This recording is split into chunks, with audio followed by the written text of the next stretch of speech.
ago, overnight, just a few hours after that attack in Nice, just after 10:30 p.m., of course, when that truck was driven into the crowds that lined the Promenade des Anglais on the French Riviera, crowds that had been just finished watching the 14th of July firework display. Belle, Lupton, you've been keeping an eye on media, and a number of eyewitness accounts, of course, have been coming through, people who were there and who actually saw what happened. Absolutely, and as you can imagine, the internet traffic is huge on this. Eyewitnesses coming forward. We can't verify all of them at this stage, but we can bring you some of them with a few caveats here. So I'm going to start with Libération, which is a French left-leaning paper here. It has a journalist, no less, a local journalist who it quotes was there. This truck of death, says this journalist, drove by just a few meters from me.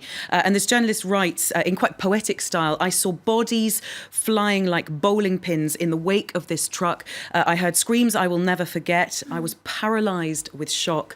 Around me, people were running, crying. So I shook myself and I ran with them. So that gives you just a little bit of an idea of what the scene was like there as the truck was going through. We've also got a video that appears on Guardian Live. They've been doing lives all night. And this is a video from a French man who was working at the scene at the Bastille Day celebrations, obviously. And this is what he has to say. I'll just play you this video. Un camion est arrivé, il a foncé pour tout le monde, sur tout le monde. Pas de sécurité. Les pompiers, ils ont mis 25 minutes de lumière à arriver. Mais c'est un camion qui a foncé dessus. Qui a foncé. On a fait sur la voiture. Le camion, oui. Ici, ça s'est passé. Là, ça a tiré aussi. Après, ils ont tiré tout. Ils ont tiré. Ah oui, j'en ai pas envie. So as you can see, quite a distressing picture there of the man, clearly panicked, clearly in distress. And he saying there was no security. It took firefighters about half an hour to get there. That was what he remembers from that scene, was that there didn't seem to be anyone in charge. We've seen, Belle, those pictures coming in overnight, many amateur pictures that show those scenes of sheer chaos in the immediate aftermath of it.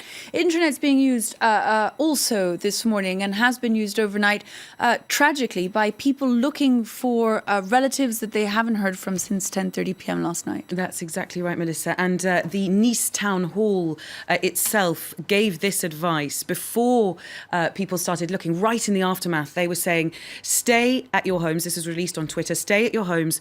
You can use the hashtag Doors Open Nice, Porte Ouverte Nice, to find refuge, and think of telling your friends that you're safe using Facebook.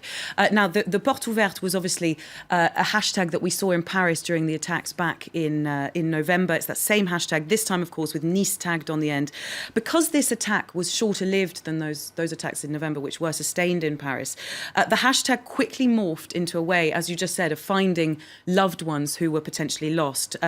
And also there was a trend there, tweeting under the hashtag Nice 06, which if you look online, you'll find Nice 06. Just to explain, 6 is the Nice department number. All the departments in France have a number. Nice is number 6. That's why you're seeing that 6 on the end of it. But to go back, the Facebook check-in, which we just mentioned, that's occurred after a lot of attacks recently, and Facebook have done this again with the Nice. So people checking in to show that they are safe on Facebook. The hashtag Porte Ouverte that I just mentioned, still trending. It's morphed into that idea of trying to find loved ones, and also a general hashtag on the Nice attacks, just sort of more widely, more generally. Names of people who have been lost are still emerging. So you're finding under that hashtag photos and names of people, 15 children here lost by their parents, that kind of thing. There's another hashtag as well for those people who are still trying to find children. That is hashtag Recherche Nice, which you can see here is being used again to try and find. There are names appearing by people who are searching for their loved ones, often putting photos of the people that they are looking for, so that they might be recognised in the streets. And there's one... sorry, I'm just going to quickly show you this, which actually has gone over to the UK. The Daily Mirror is a UK tabloid. And that there is showing you that these photos, they're not only French people. I mean, here we're seeing a lot of French faces, but they are also holidaymakers. There were a lot of people who were in Nice on holiday. So this is a story that's not just touching French people, it's touching Australians we've already heard from, and Brits, people from across the world.